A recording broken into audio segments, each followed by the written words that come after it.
എല്ലാവർക്കും news first മലയാളത്തിന്റെ പുതിയൊരു വീഡിയോയിലേക്ക് സ്വാഗതം.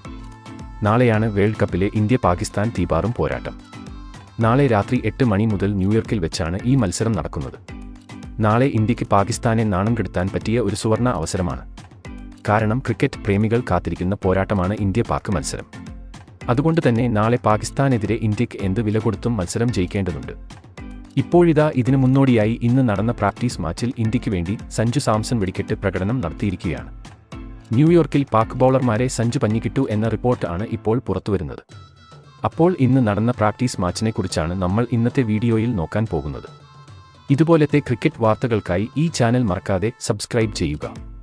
T20 ലോകകപ്പിൽ തങ്ങളുടെ രണ്ടാം മത്സരം കളിക്കാനായി ഇന്ത്യ നാളെ ഇറങ്ങുകയാണ്. ആദ്യ മത്സരത്തിൽ ഇന്ത്യ അയർലൻഡിനെ തോൽപ്പിച്ചപ്പോൾ പാകിസ്ഥാനാവട്ടെ അമേരിക്കയോട് നാണം കെട്ട തോൽവി ഏറ്റുവാങ്ങിയിരുന്നു. ഇന്ത്യ-പാക് പോരാട്ടം ആയതുകൊണ്ട് തന്നെ വലിയ പ്രതീക്ഷയോടെയാണ് ആരാധകരും ഈ മത്സരത്തിനായി കാത്തിരിക്കുന്നത്. നാളത്തെ ഇന്ത്യയുടെ സ്ക്വാഡിൽ സഞ്ജുവിനെ ഉൾപ്പെടുത്തിയേക്കും എന്ന റിപ്പോർട്ടാണ് ഇപ്പോൾ പുറത്തുവരുന്നത്.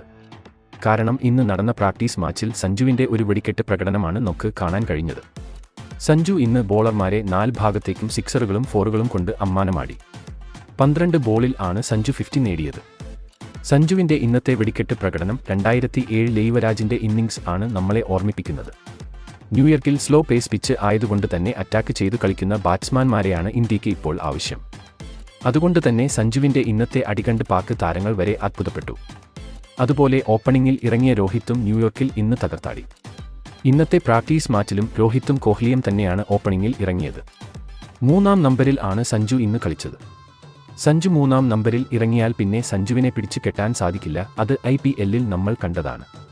അതുകൊണ്ട് തന്നെ നാളത്തെ മത്സരത്തിലും സഞ്ജുവിനെ 3-ാം നമ്പറിൽ ഇറക്കാനാണ് കോച്ച് ദ്രാവിഡിന്റെ പദ്ധതി. സഞ്ജു കൂടെ ഇന്ത്യൻ ടീമിലേക്ക് തിരിച്ചെത്തിയാൽ പിന്നെ ഇന്ത്യക്ക് പേടിക്കാനില്ല. കാരണം ഏതു നിമിഷവും കത്തിക്കേറാൻ സാധിക്കുന്ന ഒരു അറ്റാക്കിംഗ് ബാറ്റ്സ്മാൻ തന്നെയാണ് സഞ്ജു. അതുപോലെ ബൗളിംഗിൽ ജഡേജയും ഹാർദിക് പാണ്ഡ്യയും 3 വിക്കറ്റുകൾ നേടി മികച്ചു നിന്നു. എന്തായാലും ഇന്നത്തെ പ്രാക്ടീസ് മാച്ചിൽ സഞ്ജു തന്റെ കഴിവ് തെളിയിച്ചിരിക്കുകയാണ്. ഏതൊരു തോൽക്കേണ്ട മത്സരവും ജയിപ്പിക്കാൻ ഉള്ള കഴിവ് സഞ്ജുവിനുണ്ട്. നാളത്തെ മത്സരത്തിലും ഇന്ത്യയുടെ തുറുപ്പ് ചീട്ട് അത് സഞ്ജു തന്നെയായിരിക്കും. കോഹ്ലി, രോഹിത് എന്നിവരും നാളെ സഞ്ജുവിന് ഒപ്പം ഇറങ്ങുമ്പോൾ ഇന്ത്യ പാകിസ്ഥാനെ പഞ്ഞിക്കിടും എന്നത് ഉറപ്പാണ്. ഇന്ത്യയുടെ വേൾഡ് കപ്പ് സ്ക്വാഡിനെ കണ്ട് പാകിസ്ഥാൻ താരങ്ങളെല്ലാം പേടിച്ചിരിക്കുകയാണ്. രോഹിത്, കോഹ്ലി, സഞ്ജു, സൂര്യ, ബുംറ എന്നിങ്ങനെ ലോകോത്തര താരങ്ങളാണ് പാകിസ്ഥാനെതിരെ നാളെ കളത്തിൽ ഇറങ്ങാൻ പോകുന്നത്. പക്ഷേ പാകിസ്ഥാൻ ടീമിനെ അത്ര വില കുറച്ച് കാണാൻ സാധിക്കില്ല. അവർക്കും മികച്ച പ്ലേയേഴ്സ് ഉണ്ട്. അതുകൊണ്ട് തന്നെ ഇന്ത്യ നോക്കിക്കളിച്ചില്ലെങ്കിൽ പണി കിട്ടും എന്നത് ഉറപ്പാണ്. നാളെ രോഹിത്തിന്റെ ക്യാപ്റ്റൻസിയിൽ വീണ്ടും ഇന്ത്യ ഇറങ്ങുമ്പോൾ റെക്കോർഡ് വിജയം സ്വന്തമാക്കും എന്നാണ് ആരാധകരുടെ പ്രതീക്ഷ. അപ്പോൾ നാളെ നടക്കുന്ന ഇന്ത്യ-പാക് മത്സരത്തിൽ ആര് ജയിക്കും? നിങ്ങളുടെ അഭിപ്രായം ഇന്ത്യ ജയിക്കും എന്നാണെങ്കിൽ ഈ ചാനൽ സബ്സ്ക്രൈബ് ചെയ്യുക. പാകിസ്ഥാൻ ജയിക്കുമെന്ന് കരുതുന്നവർ ഉണ്ടെങ്കിൽ താഴെ കമന്റ് ചെയ്യുക.